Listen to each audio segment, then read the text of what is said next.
Earth signs, tignan po natin kung ano ang mensahe para sa'yo ngayong araw. Keep in mind po na ito ay general reading lamang, so hindi po lahat ay makaka-relate, so be open-minded. Tignan po natin ano yung mensahe para sa'yo. Spirit guide. Okay, I'm open to receive any messages please for Earth signs ngayong araw. So we have the Hanged Man. So pwedeng nagdadalawang isip. Yung iba po sa inyo, pwedeng meron kayong sinasacrifice. Could be your time. Some of you, your money. Ayan po. So, pwedeng nag-iipon na yung iba sa inyo talaga ngayon. So, meron kayong mga gustong bilhin, earth signs, pero pinipigilan nyo na yung sarili ninyo. So, maybe you promise yourself na ngayong taon na to mag-iipon na talaga kayo. Or sabihin natin, mas magtitipid po yung iba sa inyo.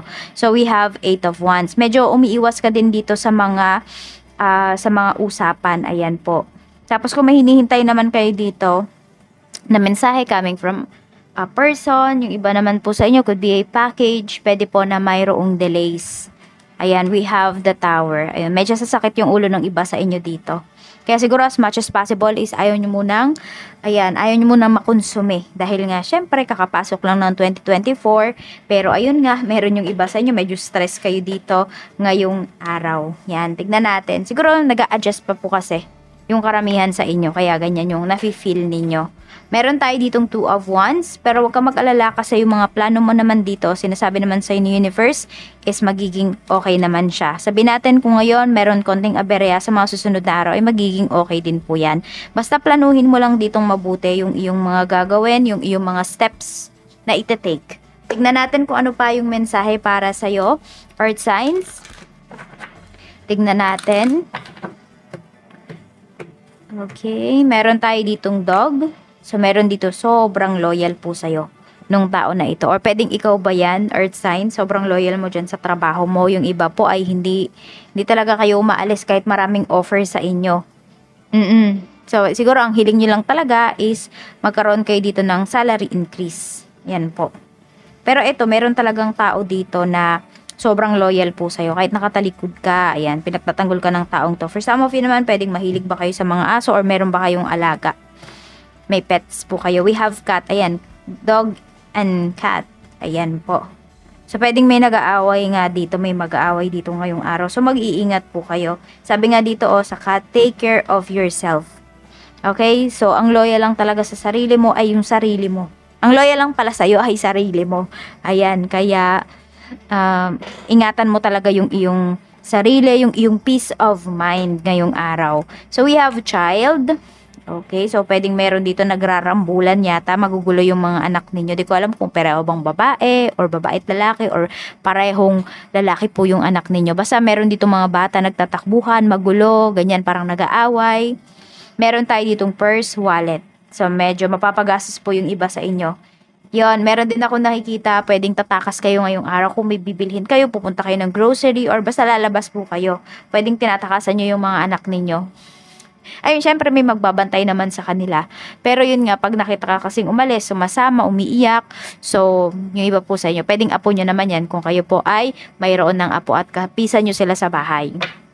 Oo, basta umiiwas kayo dito or nagtatago kayo kasi mapapagastos nga kayo kapag kayo ay may kasamang bata. Hindi ko alam kung sino yung mahilig dito sa frosty or something cold. Ayan po, kunwari ice candy, yung mga ganyan. Or baka nagbebenta yung iba sa inyo dito, nagbe-business kayo ng ice candy. Marami po sa inyo, earth signs, pwede na, ayan, sa darating na summer, sulitin nyo yan, magbenta kayo. Kung kayo po ay business-minded. Or ice cream, yan po. Pwede kasi na maging maganda yung ano na yan, yung business na yan para sa inyo. Ayan, kasi may mga plano kayo dito na matutupad. Tignan natin kung ano pa yung mensahe para sa'yo. Pagdating naman sa trabaho. Kamusta po ang trabaho? Spirit guide, we have judgment. Okay? So, marami nga po sa inyo dito ay talagang nandun yung pagtitiis talaga ninyo pagdating dyan sa current work ninyo. Kahit napakadami pong mga ino-offer sa inyo. Yan, Knight of Pentacles.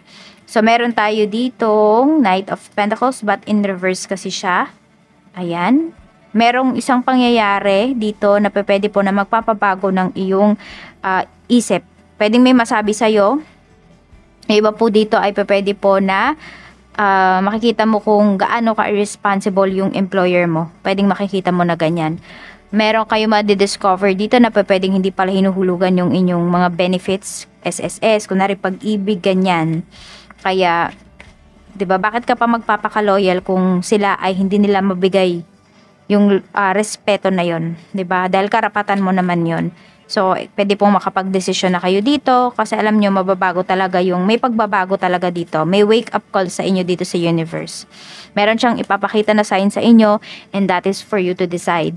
Tignan natin pagdating naman sa negosyo. Meron tayo ditong 6 of Pentacles.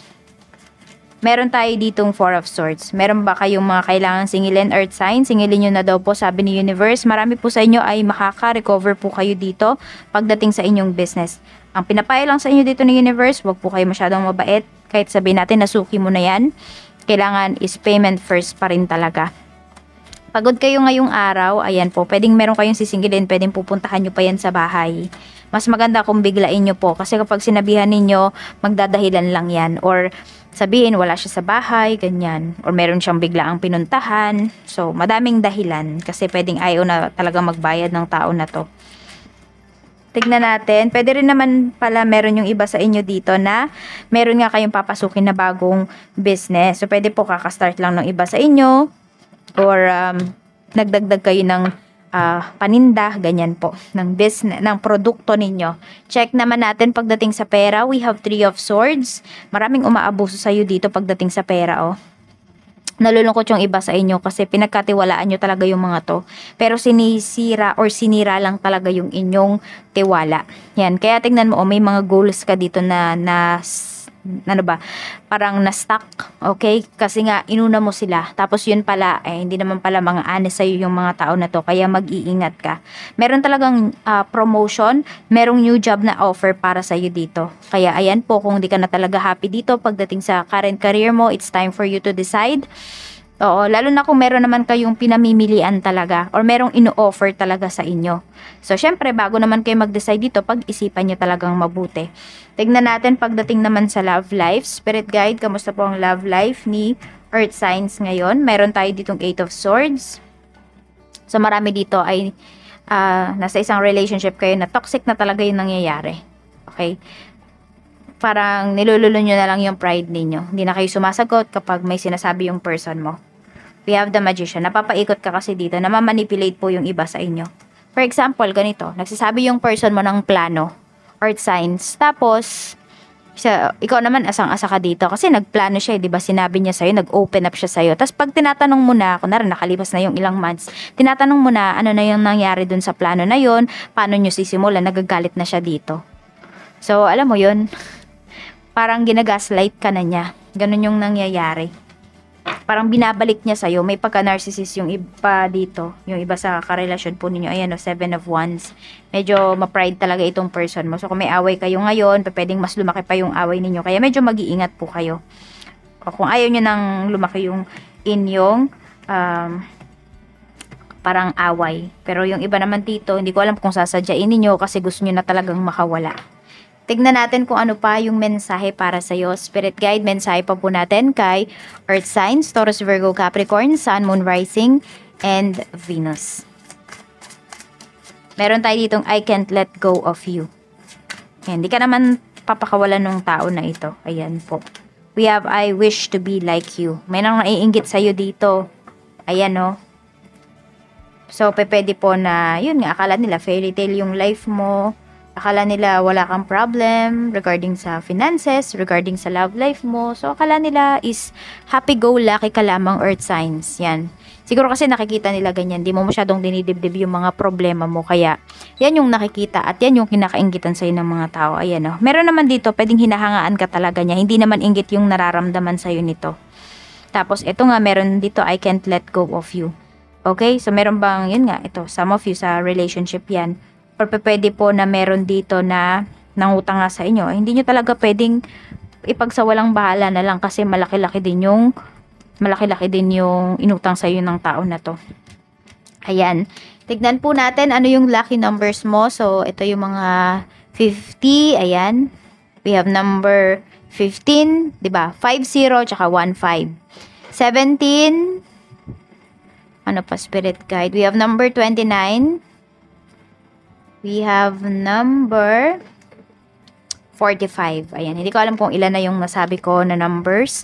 Pero yan po yung lucky numbers mo. Earth signs, maraming salamat po. Mag-iingat kayo always. More blessings to come.